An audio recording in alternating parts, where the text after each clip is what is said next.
Chronicon Mundi. Un espacio para aprender historia.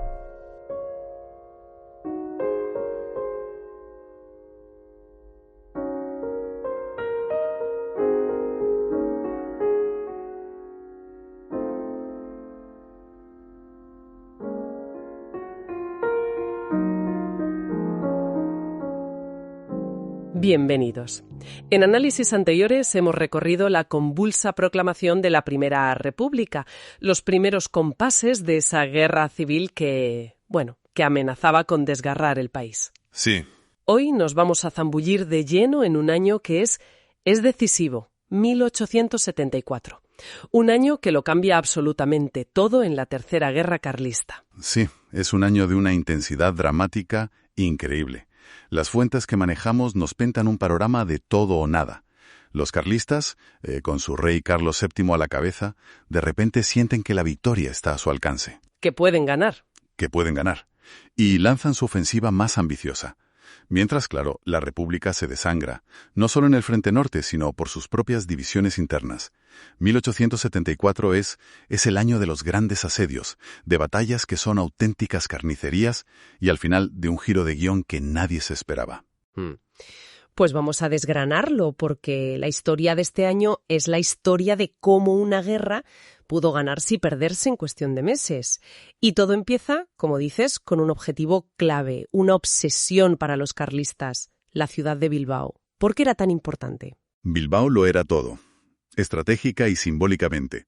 A ver, era el gran bastión liberal en el corazón del territorio que los carlistas consideraban suyo. Claro. Era un centro industrial y financiero de primer orden.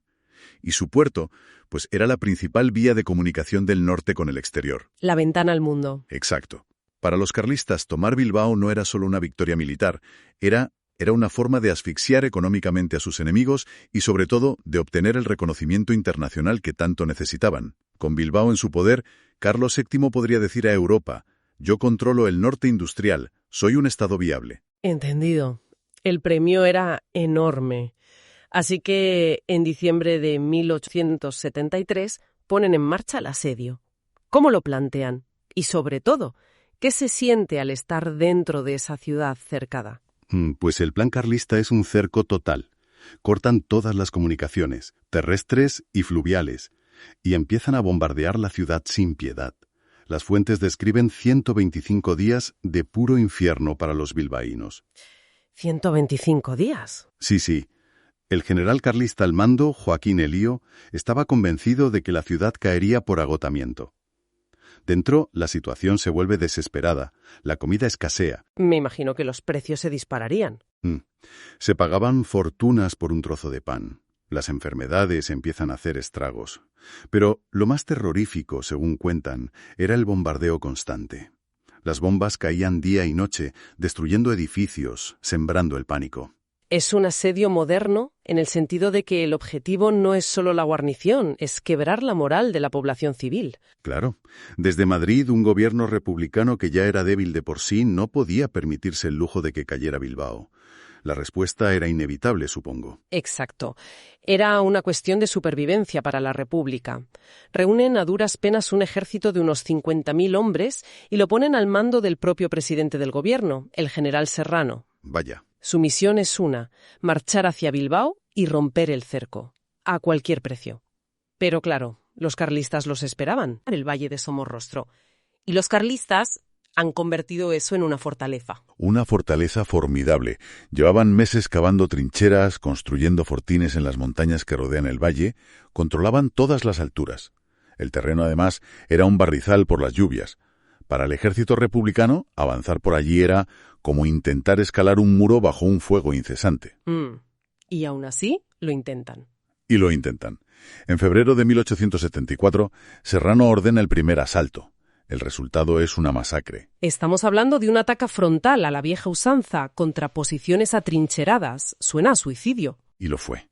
Las crónicas de la época describen oleadas de soldados liberales intentando tomar las posiciones a la bayoneta y siendo barridos por el fuego enemigo. Es una guerra que mezcla tácticas casi napoleónicas con una capacidad defensiva ya mucho más moderna. ¿Y el resultado? Tras 3 días de combates brutales, el ejército de Serrano se retira con miles de bajas. La primera batalla de Somorrostro es una victoria carlista inapelable. Pero Serrano no se rinde. Un mes después, en marzo, lo intenta de nuevo. ¿Qué cambia en este segundo asalto? Cambia la escala. Serrano recibe refuerzos y lanza un ataque aún mayor, con casi 80.000 hombres. ¿80.000? Sí. La segunda batalla de Somorrostro es todavía más sangrienta. Durante 3 días se lucha cuerpo a cuerpo por cada trinchera, por cada colina. El ejército liberal avanza muy, muy lentamente, pagando un precio altísimo por cada metro de terreno. Y es en medio de esta carnicería donde ocurre algo decisivo para el bando carlista. ¿Te refieres a la muerte de sus generales? Sí. En el fragor de la batalla, una misma granada de artillería acaba con la vida de 2 de sus mejores comandantes. El general Nicolás de Hoyo, jefe del Estado Mayor. El cerebro. El cerebro, sí. Y su segundo, José G. de Radica. Es un golpe de suerte increíble para los liberales y, una catástrofe para los carlistas. Espera un momento. Perder a tus 2 principales estrategas en el mismo instante, en mitad de tu batalla más importante. El impacto tuvo que ser devastador. Absolutamente. Oye, como dices, era considerado el cerebro militar del ejército carlista. Su muerte crea un vacío de mando instantáneo y un desplome de la moral. Aunque tácticamente consiguen frenar otra vez el avance de Serrano, esa victoria le sale carísima. Una victoria pírrica, que se suele decir. Exacto. La definición de victoria pírrica. Ganaron la batalla, sí, pero plantaron la semilla de su futura derrota en el norte. Entendido. Así que tenemos un ejército republicano diezmado, pero que sigue ahí, y un ejército carlista victorioso, pero descabezado. El sitio de Bilbao continúa. ¿Cómo se rompe finalmente el punto muerto? Serrano, tras 2 fracasos frontales, por fin cambia de estrategia. En lugar de seguir estrellándose contra el muro de Somorrostro, organiza una maniobra de flanqueo. Ah, interesante. Mientras una parte de su ejército fija a los carlistas en sus posiciones, envía una fuerza considerable por el flanco derecho, que tras una marcha durísima, consigue rodear las defensas. ¿Y los carlistas se ven atrapados? Ante el riesgo de quedar embolsados, no tienen más remedio que abandonar sus trincheras y retirarse. El 2 de mayo de 1874, el ejército liberal entra en un Bilbao exhausto, pero exultante. El asedio ha terminado. Y aquí es donde quiero que nos detengamos, porque este fracaso en Bilbao es, según las fuentes, mucho más que una simple derrota militar. ¿Cuál es la verdadera trascendencia de este momento? Lo que resulta fascinante aquí es que el fracaso de Bilbao expone la debilidad fundamental del proyecto carlista. Demostró que, aunque eran magníficos en la guerra de guerrillas, en la defensa de terrenos montañosos que conocían a la perfección... ¿En su terreno? En su terreno sí, pero carecían de la artillería, de la logística, de la ingeniería necesarias para tomar una gran ciudad moderna y fortificada. Fue su techo de cristal, el momento en que la utopía de un rey carlista entrando en Madrid empieza a desvanecerse. La moral de la tropa, de los apoyos civiles, sufre un golpe del que ya no se recuperará del todo. Después de un desastre de ese calibre, uno pensaría que la iniciativa pasa por completo al bando republicano. Pero sorprendentemente, los carlistas consiguen un éxito notable ese mismo verano, aunque en otro escenario. Hablemos de la toma de Cuenca. Sí, esto demuestra que la guerra era un conflicto con muchos frentes. Mientras el grueso de las fuerzas se batía en el norte, el hermano del pretendiente, Alfonso Carlos de Borbón, y su esposa, María de las Nieves de Braganza, dirigían un ejército en la zona del Maestrazgo. Y en julio ponen sus ojos en Cuenca. En Cuenca, una capital de provincia que estaba relativamente mal defendida.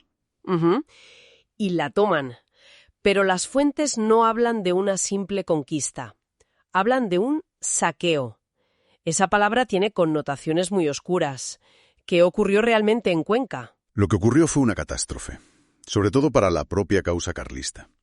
Tras tomar la ciudad, las tropas, que estaban formadas por voluntarios mal pagados, poco disciplinados, se entregan a 3 días de pillaje descontrolado. Las crónicas hablan de casas asaltadas, comercios saqueados, violencia indiscriminada. Se convierte en el gran escándalo de la guerra. ¿Pero por qué? En una guerra civil, estas cosas, por terribles que sean, ocurren. ¿Por qué el caso de Cuenca tuvo un impacto tan grande? Porque fue un desastre de relaciones públicas de una magnitud colosal.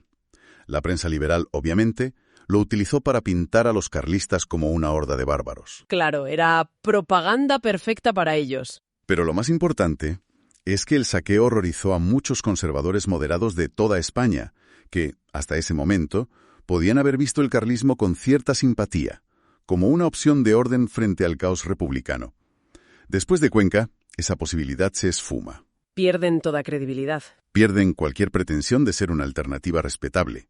Se convierten a ojos de gran parte del país en el enemigo de la civilización. Es una victoria militar que se transforma en una derrota política aplastante. O sea, resumiendo, en Bilbao pierden la guerra en el plano militar y en Cuenca la pierden en el plano moral y político. El panorama a finales de 1874 parece bastante claro. La causa carlista está herida de muerte. Sin duda, la tendencia es inequívoca. El ejército republicano, a pesar de sus problemas, se ha rehecho y está a la ofensiva. En noviembre consiguen otra victoria importante en Oteiza, en pleno corazón de Navarra, demostrando que ya pueden golpear a los carlistas en su propio territorio. Ya no están a la defensiva. No, parece que es solo cuestión de tiempo que la República aplaste la rebelión. Y entonces, cuando todo el mundo mira al frente de batalla, el golpe de Estado llega desde donde nadie lo espera. Aquí llega el giro final. El 29 de diciembre de 1874, el general Martínez Campos, en Sagunto, se pronuncia. Pero no a favor de la República para la que lucha, sino a favor de un nuevo rey. Exacto. Se levanta y proclama rey de España a Alfonso XII, el hijo de la exiliada reina Isabel II. Es un momento, absolutamente surrealista. El ejército que sostiene a la República decide, en mitad de una guerra civil, acabar con la República. La pregunta es obligada. ¿Por qué? ¿Por qué el ejército traiciona al régimen al que se supone que debe defender? Y justo cuando parece que está ganando la guerra.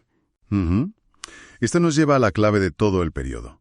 Para la élite militar y conservadora del país, la guerra carlista no era la enfermedad, sino un síntoma. Un síntoma de algo mayor. De una enfermedad mayor. La inestabilidad y el caos de la Primera República.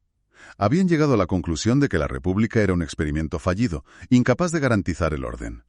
Desde su punto de vista, la única forma de acabar de verdad con el carlismo y asegurar la estabilidad era restaurar una monarquía.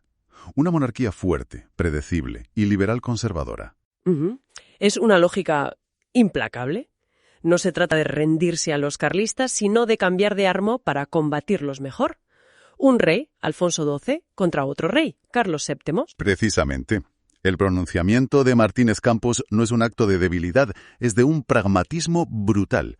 Es la constatación de que la clase dirigente española prefiere una monarquía constitucional a una república caótica.